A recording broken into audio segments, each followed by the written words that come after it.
पहला number question बड़ा ही simple, बड़ा ही आसान सा क्वेश्चन है। कह रहा है 37 है, 111 है और 148 है, इसका एलसीएम निकालने की जरूरत है। हालांकि एलसीएम निकालने का सबसे आसान तरीका मैंने बताया था। एक तो बचपन का नियम है कि इस प्रकार से करके एलसीएम निकालिए। इसका हॉट ट्रिक मैं आपको, चाहे वो एलसीएम एचसीएफ का सुपर 50 पढ़ाया हो, टॉप 20 पढ़ाया हो या फाउंडेशन में एलसीएम एचसीएफ पढ़ाया हो, मैंने बार बार आपको बताया कि इसको आसानी से कैसे बनाना है। इसको सहभाज्य फैक्टर में तोड़ने का प्रयास करना है, या ऑप्शन से भी देख सकते हैं कि कौन ऑप्शन है जो इन सभी से कट रहा है, कौन ऑप्शन है जो इन सभी से कट रहा है। तो आप 111 से ही देख लीजिए, 111 से कटने वाला या तो 222 है या तो 444 है।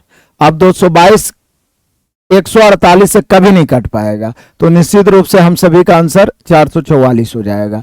एलसीएम का डिफिनीशन ही होता है वह छोटी से छोटी संख्या, वह न्यूनतम संख्या जो दिए गए सभी संख्याओं से विभाज्य हो जाए, एलसीएम कहलाता है। तो ऑप्शन से पता चले तो बहुत आसान तरीका से आप इसको क्लियर कर सकते हैं। आप 148 दूनी मार दिए 296, लेकिन क्या 296 111 से विभाज्य है? आप चेक कर लीजिए, नहीं होगा, क्योंकि एलसीएम का मतलब है 37 से 37 तो 111 विभाज्य है ही है, 37 या 111।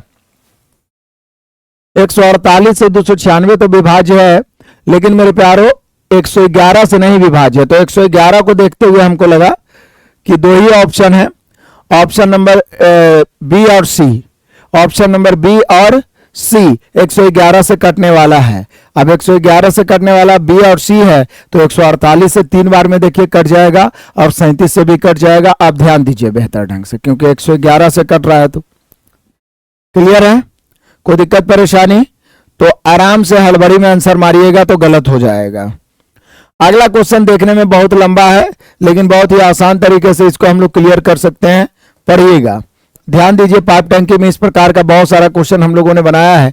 कह रहा है कि 2 पाइप और भी एक खाली टंकी को क्रमशः 32 और 48 घंटे में भर सकते हैं, और कोई पाइप कार्य नहीं कर रहा है तो सी, मतलब सी अकेले कोई पाइप कार्य नहीं कर रहा है तो मतलब सी अकेले 64 घंटों में खाली कर सकता है। तो ऐसा करते हैं कि टाइमर को या पाइप टंकी हो, सबसे पहले समय का अपोजिट करते हैं और क्षमता का अनुपात निकालते हैं। ए बी सी, ए भी भरने वाला है, ये 32 आवर्स ले रहा है, ये 48 आवर्स ले रहा है, ये 64 आवर्स ले रहा है, ये खाली करने वाला है। भरने वाला का क्षमता पॉजिटिव होता है मेरे प्यारों, खाली करने वाला का क्षमता निगेटिव। 1/32, 1/48, 1/64, इसका एलसीएम लीजिएगा तो मुझे लगता है 192 होना चाहिए। 32 से 6 बार में, 48 से 4 बार में और 64 से 3 बार में। इसका क्षमता निगेटिव है क्योंकि खाली कर रहा है। अब जरा ध्यान दीजिएगा, शुरुआत में जब टंकी खाली थी तो पाइप ए और पाइप सी को चालू किया गया था। कुछ घंटों के बाद पाइप ए को बंद कर दिया गया और उसी समय पाइप बी को चालू किया गया। ऐसा करते हुए टंकी को भरने के लिए 112 घंटे लगे। पाइप बी को कितने, मतलब कुल मिलाकर उसको लगा 112 घंटे, कुल मिला के भरने में 112 घंटे। फिर से आइए, सबसे पहले समय का उल्टा क्षमता हो गया। अब किसी एक को लेके चलेंगे तो 192, लेकिन इसको भर कैसे रहा है? तो पहले यहां से भरना शुरू किया है।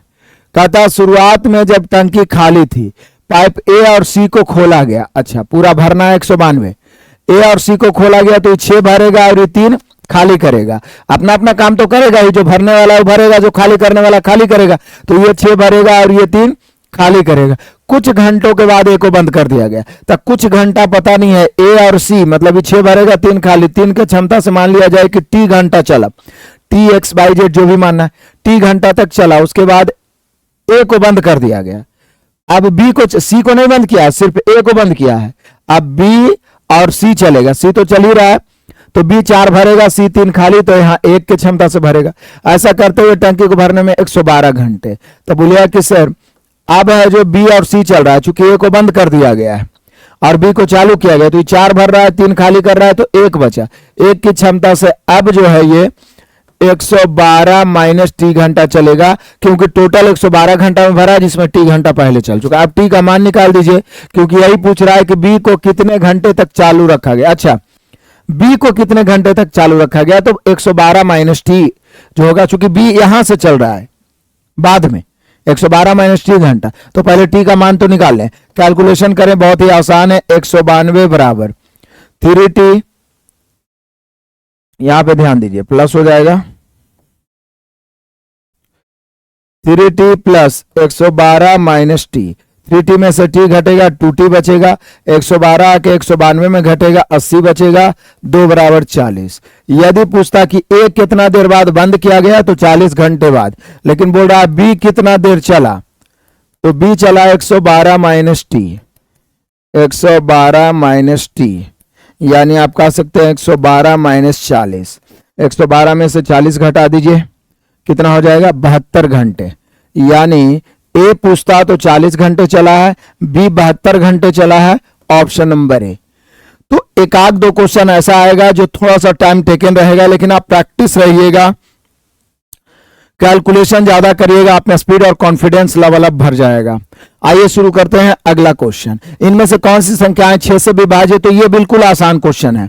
6 से विभाज्य मतलब वे संख्याएं जो 3 और 2 से कटेगा वही 6 से कटेगा। अब 3 से विभाज्यता का नियम है, जिनके अंकों का योग 3 से कट जाए वो 3 से विभाज्य है। 2 से विभाज्यता का नियम है, जिसका इकाई अंक सम संख्या हो। तो बोले सर इकाई अंक सम संख्या तो सबका है, तो अब ये चेक करना है कि अंकों का योग 3 से किसका कट रहा है। तो 2 3 5 4 9, 5 6 11, 11 9 20 नहीं हो रहा है। 4 5 9 6 15, 8 7 15, ये 30 से कट रहा है। देखिए 8 7 15, 15 6 21, 21 और 9 30, तो ये जो है 3 से भी कट रहा है, 2 से भी कट रहा है, तो स्वाभाविक है 6 से यही कटेगा। अब आगे चेक करने की जरूरत नहीं है। आगे बढ़ते हैं, अगला क्वेश्चन कहता है 42 है, 63 और 105 है। इसका सी पूछ रहा है, बहुत ही आसान है, ये 2018 में पूछा गया क्वेश्चन है।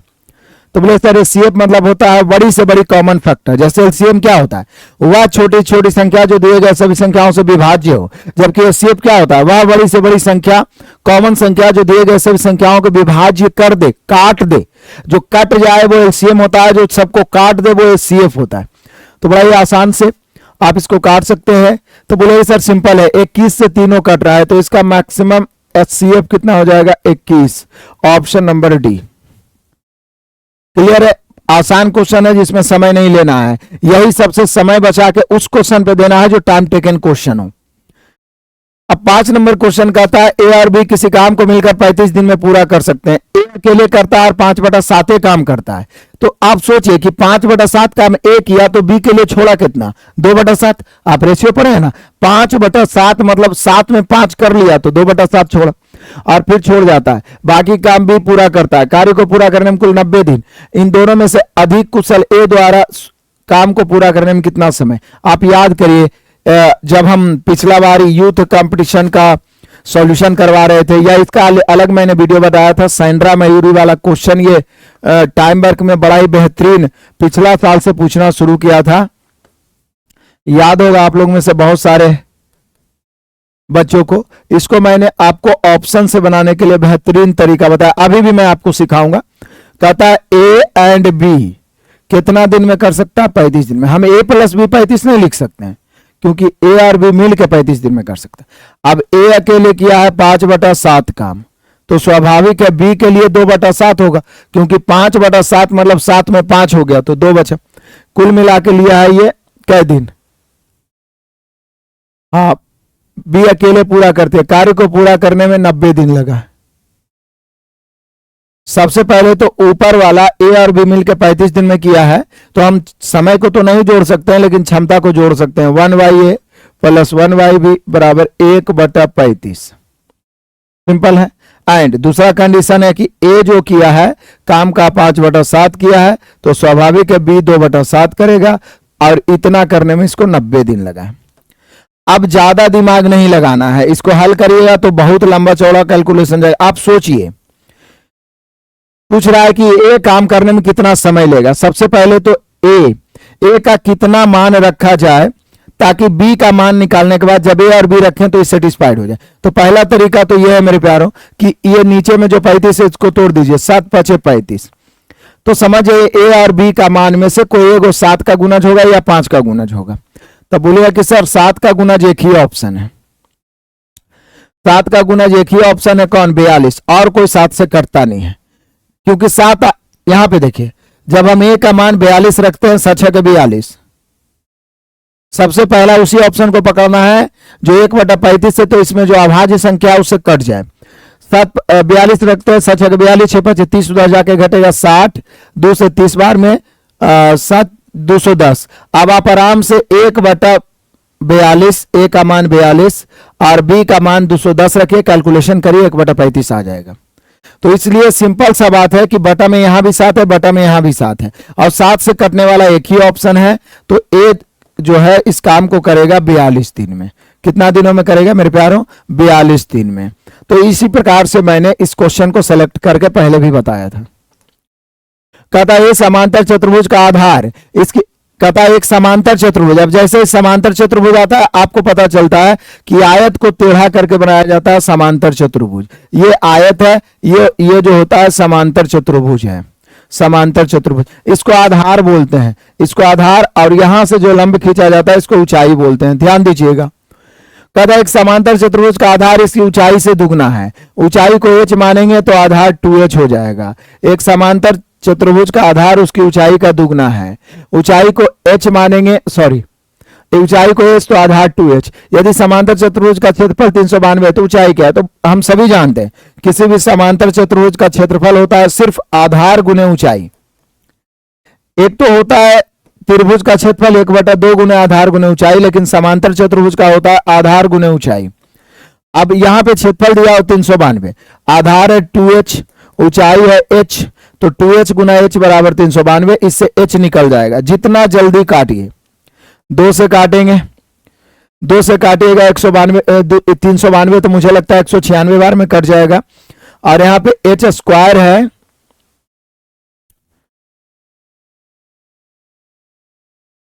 h स्क्वायर बराबर 196 हो गया, तो h बराबर हो जाएगा हम सभी का 14 मीटर। तो कितना आसानी से आ गया। बस कैलकुलेशन करने के लिए आप तैयार रहिए, फिर देखिए कैसे मैथ रीजनिंग आपके सामने थर थर कांपेगा। तो यहाँ पे आ जाइए, क्वेश्चन नंबर 7 बड़ा ही लाजवाब है। 350 का 58% बहुत ही आसान है। परसेंट काटना है, बटा में 100 दीजिए, 1 शून्य काट दीजिए। 5 से 7 पचे 35, 2 पचे 10, 2 से 29 दुनिया 58, 29 को 7 से गुना करिए तो 203 आएगा। टेबल आपको कम से कम 30 तक तो याद ही रहना चाहिए, स्क्वायर 50 तक याद रहना चाहिए, क्यूब आपको 25 तक याद रहना चाहिए, फिर आपका स्पीड अपने आप बूस्ट करेगा। बहुत सारे विद्यार्थी को बनता है मैथ लेकिन स्पीड से नहीं बना पाते। सिंपल सा कैलकुलेटिव क्वेश्चन 20 क्वेश्चन में 1 या 2 पूछेगा। अब यहां पे देखिए, ऊपर में ये जो है ये रेखा ब्रैकेट है, फिर छोटी ब्रैकेट है, फिर मंझोली ब्रैकेट है, फिर बड़ी ब्रैकेट है। जिस प्रकार से बोर्डमास का नियम हम लोग पढ़े हैं कि पहले काके पीछे भाग फिर गुना फिर जोड़ घटाओ, उसी प्रकार से यहाँ ब्रैकेट में सबसे पहले रेखा ब्रैकेट वाला काम होगा। तो यहाँ पे ये जो प्लस है तो ये 8 7 15 हो जाएगा। अब 9 में से 15 घटेगा तो -6 हो जाएगा। 27 में 6 घटेगा तो 21 हो जाएगा। 51 में से माइनस है तो 21 घटेगा तो हम सभी का 30 हो जाएगा। आप सोचिए कि 51 में से 21 घटेगा, फिर से आ जाइए, यहाँ पे चिन्ह में कुछ ना कुछ प्रॉब्लम तो नहीं किया, फिर से आ जाइए। 8 और 7 15 हो गया, 9 में से 15 घट गया, -6। अच्छा, ये माइनस माइनस क्या हो जाएगा मेरे प्यारों? Minus minus plus. 27 और 6 कितना हो जाएगा? तो बोले सर 27 और 6 जब मिलेगा, 27 और -6 माइनस, तो ये प्लस होके हो जाएगा 33। अब यहाँ पे देखिए, 51 में से अब 33 घटाना, 50 में से 33 घटता तो कितना होता है?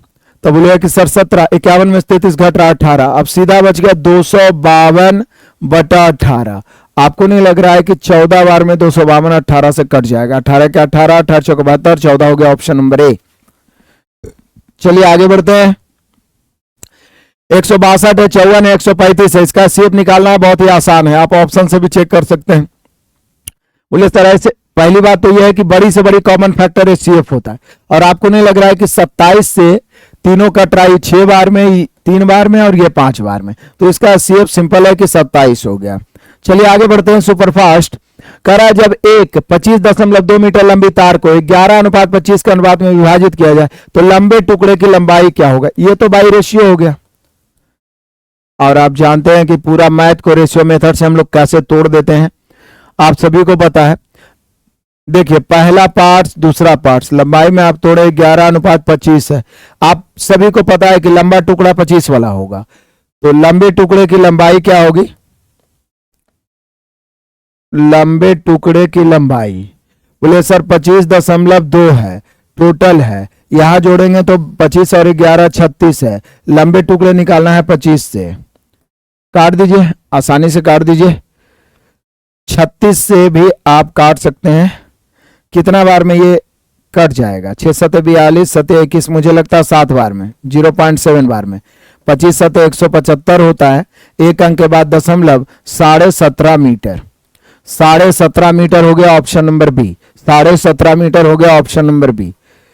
चलिए 10 के बाद 11 आ जाइए। बहुत ही आसान सा कैलकुलेशन है, भिन्न से डरने की जरूरत नहीं है। सबसे पहले हम लोग छोटी ब्रैकेट वाला कैलकुलेशन करेंगे। तो ये जो है 3/2 है, माइनस 1/2, सॉरी 1/3, 3/2 माइनस 1/3, 3 और 2 का LCM 6, 3 3 9 में से 2 घट गया, 7/6। अब यहां पे हम लोग देखेंगे कि 2 दूनी 4, 1 5/2 माइनस 7/6, LCM 6 हो गया। 6 में 2 से भाग देंगे, 5 दिया 15, 15 में से 7 घट गया, 8। अब इसको काटेंगे तो हम सभी का आ गया ये 4/3। अब जरा ध्यान दीजिएगा, यहाँ पे 3/4 पहले से है और 4/3 बीच में प्लस है। LCM 12 हो गया, 3 3 9 4 4 16, 16 9 25/12 हो गया। अब यहाँ पे देखिए, इसको जब हम सरल भिन्न में बदलते हैं तो 12 3 36, 37/12। ध्यान दीजिएगा, 37/12 मेरे प्यारों, और यह है 25/12। LCM हो जाएगा 12, नीचे दोनों में 12, 37 में से 25 घटेगा तो फिर 12। अब 12 12 कट गया, आंसर आ गया 1। देख रहे हैं ना? तो कैलकुलेशन से डरना नहीं है, इसको करने का प्रयास करना है। मैक्सिमम विद्यार्थी कैलकुलेशन के कारण ही मैथ में कुपोषण का शिकार हो जाते हैं, क्योंकि स्टार्टिंग में वो कैलकुलेशन पे फोकस ही नहीं करते हैं, ध्यान ही नहीं देते। अब उनको मेथड तो समझ में आता है, लेकिन आते हुए भी वो आंसर जल्दी नहीं ले आ पाते हैं। और आज के कंपटीशन के समय में आपको जितना ज्यादा प्रैक्टिस करिएगा, जितना फास्ट कैलकुलेशन करिएगा, उतना बेहतर। ये देखिए, ये 9th में आप पढ़े होंगे, समुच्चय पढ़े होंगे, यूनियन और इंटरसेक्शन। तो जैसे जोड़ घटा वाला ब्रैकेट तोड़ते हैं, जैसे यहाँ यूनियन है तो ये ब्रैकेट तोड़िए तो इसके साथ भी यूनियन होगा और इसके साथ भी। इंटरसेक्शन इसको बोलते हैं जो नीचे की ओर है।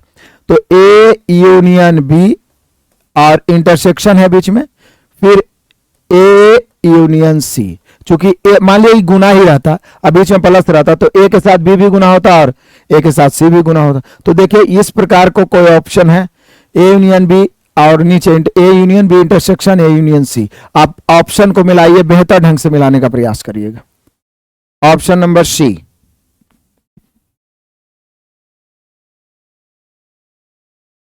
लो कर लो। चलिए आ जाइए, कोई दिक्कत परेशानी है? 12 नंबर क्वेश्चन हम लोग सुपर फास्ट चल रहे हैं, तेजी से देखिए। कैलकुलेशन इतना देर में ही 2-3 क्वेश्चन आ गया। कैलकुलेशन पे तो आपको फोकस करना ही पड़ेगा। तो ये सिंपल सा कैलकुलेशन, फिर छोटी ब्रैकेट वाला, यहां पर LCM लेंगे, 3 हो जाएगा, 3 इकाई 3 1 4/3 हो गया। अब 8 में 4/3 से पहले भागा देंगे, तो 8 में 4/3 से भागा देंगे तो ये उलट के 3/4 हो जाएगा। फिर इसको काटेंगे, 4 दूनी 8, 3 दूनी 6 हो गया।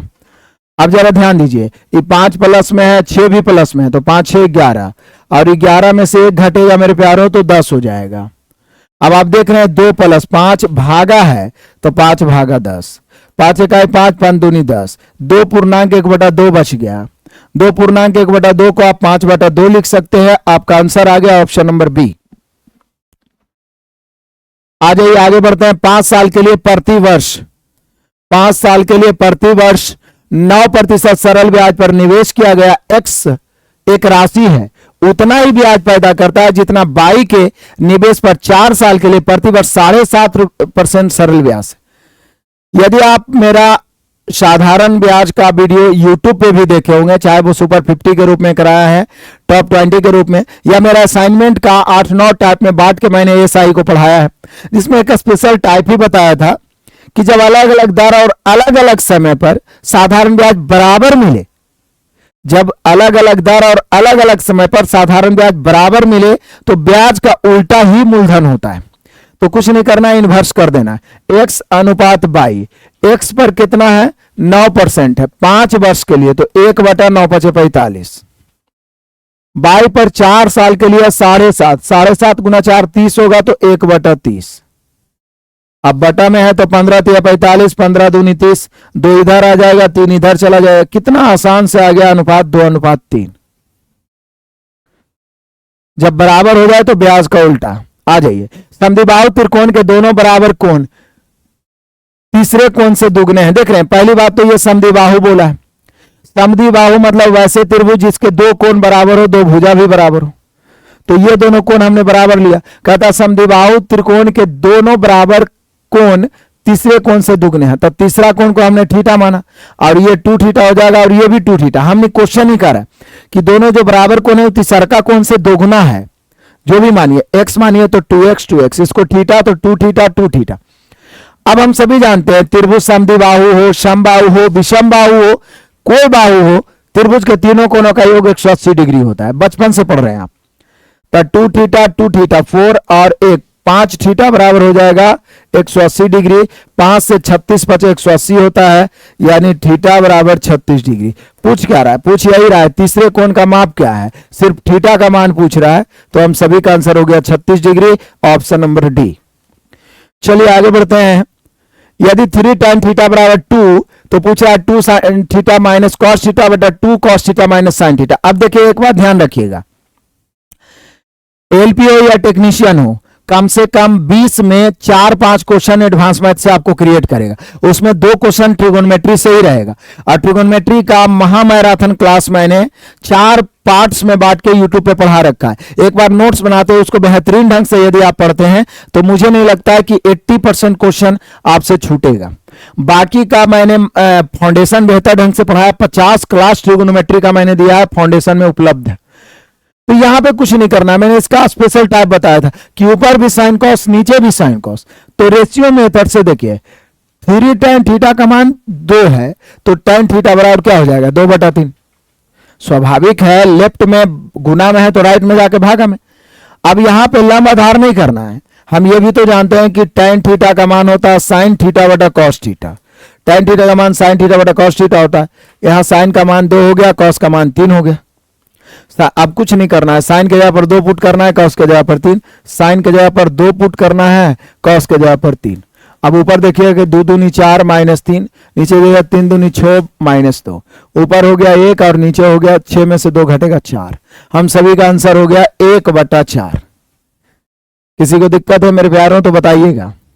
आ जाइए, देखते ही देखते हम लोग पहुंच गए क्वेश्चन नंबर 17 और पढ़िए बेहतरीन ढंग से। एक समूह से 5 सबसे छोटे संख्याओं का माध्य 15 है, जब समूह की सभी संख्याओं का माध्य 17 है। यदि 5 छोटी संख्याओं को छोड़ दिया जाए तो जो बचा हुआ संख्या उसका माध्य 18.25। तो समूह में कुल कितनी संख्याएं हैं पता नहीं है। मान लिया जाए कि आपके पास कुल संख्याएं हैं x या p, जो भी, एकदम आसान तरीका से बता देता हूं p। लेकिन कह रहा है कि समूह के 5 सबसे छोटी संख्याओं का, ये जो p संख्या होगा उसमें से 5, इसमें से 5 संख्याओं का औसत कितना है 15 है और सभी संख्याओं का औसत कितना है 17 है। तो जो शेष बच गया p-5 संख्याओं का औसत वो बच गया 18.25। इसको कैलकुलेट करके p निकाल सकते हैं आप। एलिगेशन भी आप लगा सकते हैं क्योंकि सभी संख्या पूछ रहा है तो आप एलिगेशन भी लगा सकते हैं।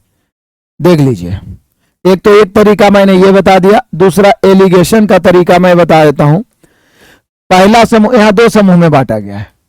एक तो ये 5 सबसे छोटी, यहां पे 5 संख्या है जो सबसे छोटी है जिसका औसत 15 है, और 5 संख्या छोड़ने के बाद जो शेष बचा है, 5 छोटी संख्याओं को छोड़ने पर जो संख्या बचेगा उसका औसत है 18.25 और पूरे समूह का औसत कितना है 17। पूरे समूह का औसत कितना है 17। अब जरा ध्यान दीजिएगा बेहतर ढंग से। हमेशा जब 2 अलग अलग समूह रहे और एक ऐसा समूह रहे जो दोनों को मिलाकर बनाओ तो एलिगेशन लगाते हैं, क्रॉस सब्ट्रैक्शन करते हैं, तिरछा घटाते हैं, संख्या या मात्रा का रेशियो निकल जाएगा। 17 है, 15 है, 2, 17 है, 18 है, 1.25 अंतर। रेशियो आ गया, पॉइंट काटेंगे 0, डबल 0, 25 से 5 बार में, 25 से 8 बार में 200, 5:8। संयोग की बात है कि शुरू वाला संख्या भी 5 ही है। तो यहाँ टोटल संख्या पूछ रहा है कि टोटल संख्या क्या है। तो बोलिए सर आप रेशियो से आ जाइए। पहले वाला सबसे छोटी संख्या 5 था और रेशियो के अनुसार भी 5 ही है, और से संख्या पूछता तो 8 से, लेकिन टोटल पूछ रहा है तो 8 5 13 से। तो हम सभी का आंसर 13 आ गया। और वैसे भी हम लोग पी का मान निकालते तो 13 ही आता। तो क्लियर हो गया 17 बड़ा ही शानदार तरीके से। आज ये मेरे बहादुरों 375 का 56%, ये तो बन ही जाएगा, कोई दिक्कत है नहीं। प्रतिशत है, बटा में 100 है, काट लीजिएगा। ये आपके लिए सिंपल सा कैलकुलेशन है, मैं आपके लिए छोड़ता हूं इसको। चलिए आगे बढ़े। 18 के बाद 19, यह टैबुलेशन है। आप सभी जानते हैं कि डीआई का 1 या 2 क्वेश्चन पूछेगा। डीआई में एक तो पाई चार्ट होता है जो डिग्री या परसेंटेज के रूप में रहता है। दूसरा होता है बार ग्राफ, जो आप देखते होंगे लंबा लंबा खंबा बना हुआ रहता है। तीसरा होता है लाइन ग्राफ, जो लाइन से दर्शाया रहता है संख्या का। इसको बोलते हैं टेबल, टैबुलेशन। बहुत ही आसान है। निम्नलिखित सारणी में एक वर्ष में 25 बच्चों के वजन में बढ़ोतरी दर्शाती है। वजन में बढ़ोतरी का माध्य क्या है? जनरली माध्य बराबर होता है योगफल बटा संख्या। माध्य या औसत जो भी आप कहिए, योगफल बटा संख्या, और योगफल बराबर होता है औसत गुने संख्या। सीधा हो जाएगा 1.5 गुना 4, 4 दौड़े 6 हो जाएगा, 5 दूनी 10 हो जाएगा। इसको गुना कर देंगे ना, इस संख्या ही औसत है। 24 8 192 होता है तो 19.2 हो जाएगा। 5 दिया 15 हो जाएगा। 32 दूनी 64 होता है तो 6.4 हो जाएगा। 34 से कहें 34 होता है 3.4 हो जाएगा। अब इसको क्या करिएगा, आप जोड़िएगा। जोड़ के 4 से भाग दे दीजिए। सॉरी, जोड़ के संख्या जो है 4 5 9 8, इस सब से क्या करिए, भाग दे दीजिए। इसको जोड़िए।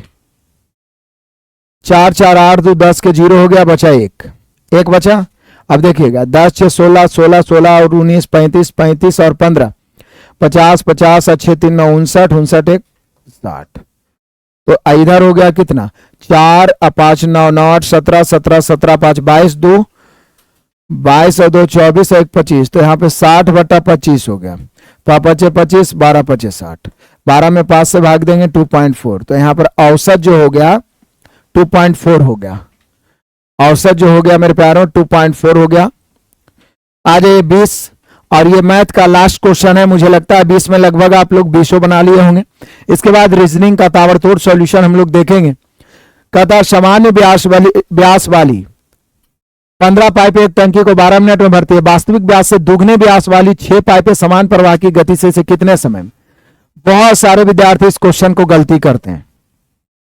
ध्यान दीजिए, जनरली पाइप टंकी में आप पढ़े हैं कि समय के उल्टा क्षमता होता है, लेकिन जब पाइप की त्रिज्या या व्यास दिया रहे तो उसके वर्गों के समानुपाती क्षमता होता है। तो यहां पे देखिए, पहला प्रकार के पाइप है, दूसरा प्रकार के पाइप है। इसका व्यास जो है दुगना हो रहा है, मतलब 1 है तो यहां 2 हो रहा है। तो इसका क्षमता जानते हैं, इसके वर्गों के समानुपाती हो जाएगा। 1 के स्क्वायर अनुपात 2 के स्क्वायर, 1 अनुपात 4। कभी भी त्रिज्या या व्यास दिया रहे तो वर्गों के समानुपाती। तो शुरू वाला 15 पाइप है, तो 15 इकाई 15 12 मिनट में। तो बाद वाला बोल रहा है वास्तविक व्यास से दुगने 6 पाइप, तो इधर 6 पाइप है। शुरू वाला 15 पाइप है मेरे प्यारों, इधर बाद वाला 6 पाइप है, तो 6 चौका 24 बोल रहा है कितने समय में भर देंगे। तो काट दीजिए। 12 दूनी 24, टी बराबर सीधा हो जाएगा 15 बटा 2। 15 बटा 2 मतलब 7.5। 15 बटा 2 मतलब 7.5। 7.5 हो गया, ऑप्शन नंबर डी। चलिए आगे आ जाइए। अब हम लोग यहां से करते हैं रीजनिंग का नास्ते नाबूद। 20 मैथ में मुझे लगता है मैक्सिमम क्वेश्चन आपसे बना होगा। इसको रिपीट करिएगा।